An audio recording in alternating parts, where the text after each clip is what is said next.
What happens when a dictator's dream collapses? When a regime built on fear, war, and propaganda starts to crumble? In Nazi Germany's final days, young boys and teenagers, once glorified as the future of the Third Reich, faced brutal, inhuman executions. They had pledged their loyalty to Hitler, many since childhood, but as the war neared its end, loyalty was no longer enough. These boys were not executed by foreign enemies. No, their own leaders, the ones who had brainwashed them, turned against them. Some were shot, others hanged, and many were left to die as traitors for simply realizing the truth. Hitler's war was lost. This is one of the darkest, most disturbing parts of World War II history. The story of Hitler's youth doesn't just end with their indoctrination and battlefield sacrifice. The real horror began when the Nazis started executing their own young soldiers. This story is not often told, but it should be, because it teaches us a terrifying lesson: how blind loyalty can lead to betrayal and death. Stay with us as we uncover the shocking truth about the inhuman executions of Hitler's youth before the end of the war. The beginning of Hitler's youth. To understand why these executions happened, we first need to go back to how these young boys ended up in Hitler's service in the first place. The Hitler Youth, Hitlerjugend, was founded in the 1920s but became a massive force after the Nazis took power in 1933. The goal was clear: train young Germans to be the future soldiers of the Reich. These were not just ordinary scouting groups. They were brainwashing machines designed to create warriors who would never question orders. By the time World War II started in 1939, millions of boys were part of Hitler Youth. They learned how to handle weapons, chant Nazi slogans, and worship Hitler as a godlike figure. The Nazis made sure these children had no other influence. Books were burned, churches were silenced, and parents who resisted could be punished. The state became their new family. At first, Hitler's youth were just a supporting force, doing small tasks to the German war machine. But as the war continued, the Nazis needed more soldiers. By 1943, teenage boys were being sent into combat. Some were as young as 12. The final days, when the Nazis turned on their own.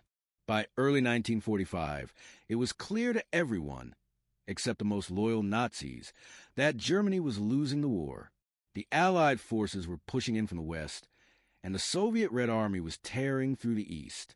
But Hitler refused to surrender. He ordered that every man, woman, and child must fight to the last breath. This included Hitler's youth. The boys, barely trained, were handed weapons and told to fight seasoned soldiers.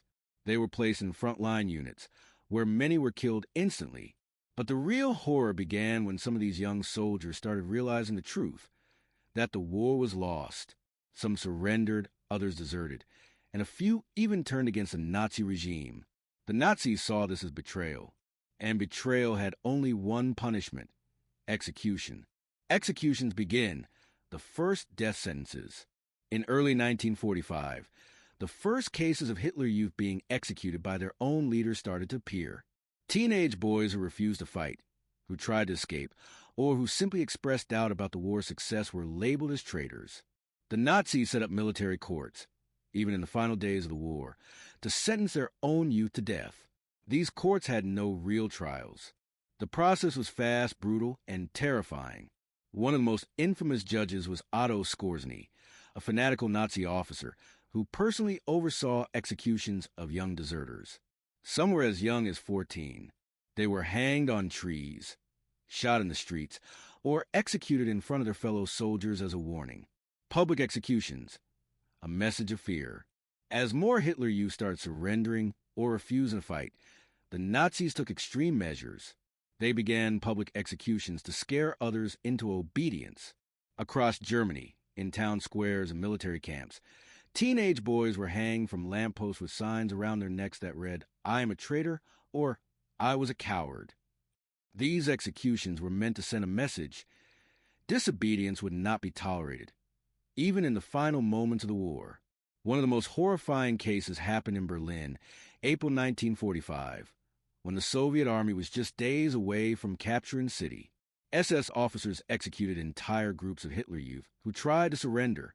These boys, many still in their school uniforms, were lined up and shot.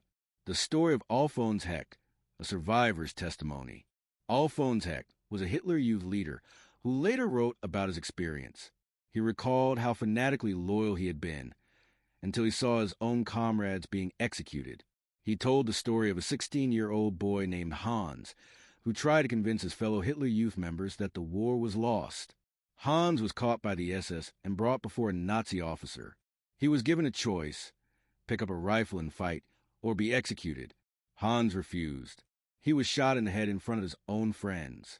Alphonse Heck later said that at that moment, he realized how blind and dangerous his loyalty had been. The death marches. Final acts of cruelty. As the war was ending, some Hitler Youth were forced into death marches, long, brutal journeys where they were starved, beaten, and executed along the way. One of the worst death marches happened in April 1945, when Nazi officers forced young boys to march toward Austria. They promised safety, but it was a lie. Many were executed on the way, while others died from exhaustion. Those who survived were later captured by Allied forces, confused, broken, and lost. Many of them have been raised to believe in Hitler as a savior, only to realize he had abandoned them in the end. The end. The death of Hitler and the liberation. On April 30th, 1945, Hitler committed suicide. Just days later, Berlin fell and Germany surrendered. For the remaining Hitler Youth, the nightmare was finally over, but the scars remained. Many of these boys had seen their own friends executed. Others had been forced to kill. Some could never fully recover from the horrors they had witnessed. The executions of Hitler Youth in the final days of World War II remain one of the most tragic and disturbing chapters in history. These young boys, who had once been celebrated as the future of the Nazi regime, were ultimately abandoned, betrayed, and executed by the very leaders who had shaped them. Their loyalty had been absolute, but in the face of inevitable defeat, that loyalty became meaningless. What makes this story even more horrifying is how easily it happened. These weren't just ordinary soldiers caught in the chaos of war. They were children who had been raised under a system of total control. They had been taught from the time they could walk that their highest purpose was to serve Hitler. They had been cut off from any outside influence, fed propaganda, and conditioned to believe that obedience was more important than their own survival. And then, when the war was nearly over, when the world was collapsing around them, many of them finally realized the truth. They had been lied to. Some tried to surrender. Others simply refused to fight, and a few even spoke out against the war. And for that, they were killed, not by the enemy, but by their own leaders. Imagine what it must have felt like for a 16-year-old boy who had spent his whole life idolizing Hitler, only to be dragged before a military court and sentenced to death for questioning his orders. Imagine standing in a town square, watching your friends, your classmates, hang from lampposts with signs calling them traitors. Imagine marching for days without food or water, being told you were headed for safety, only to be shot along the way because your life no longer had value to the regime. This is the reality of totalitarianism. It does not reward loyalty. It demands it, uses it, and then discards those who no longer serve its purpose.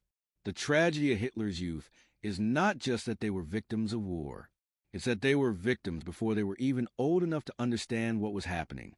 They were brainwashed from childhood, turned into weapons, and then executed when it became inconvenient.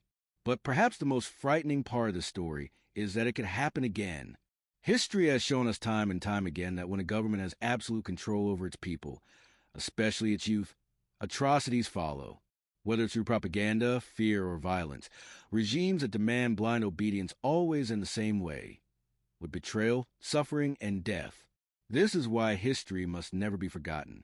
The moment we stop learning from the past is the moment we risk repeating it. The story of Hitler Youth is not just a tragic piece of history. It's a warning. It teaches us about the dangers of manipulation, the power of propaganda, and the terrifying consequences of following a leader without question. We must always question authority. We must always think for ourselves. And we must always remember that no government, no leader, and no ideology should ever have the power to turn children into killers and then discard them like they were nothing. So, as we close this chapter of history, take a moment to reflect. Imagine if you had been born in Nazi Germany. Imagine if you had been one of those boys raised to believe in something false, only to realize too late that you had been used. What would you have done? Would you have resisted? Would you have surrendered? Or would you have followed orders, simply because it was all you had ever known? These are the questions we must ask ourselves, because only by understanding the past can we prevent it from happening again. If you found this story important, please consider subscribing to the channel. Your support helps us continue to uncover history's darkest truths and bring them to light. Thank you for watching, and we'll see you in the next video.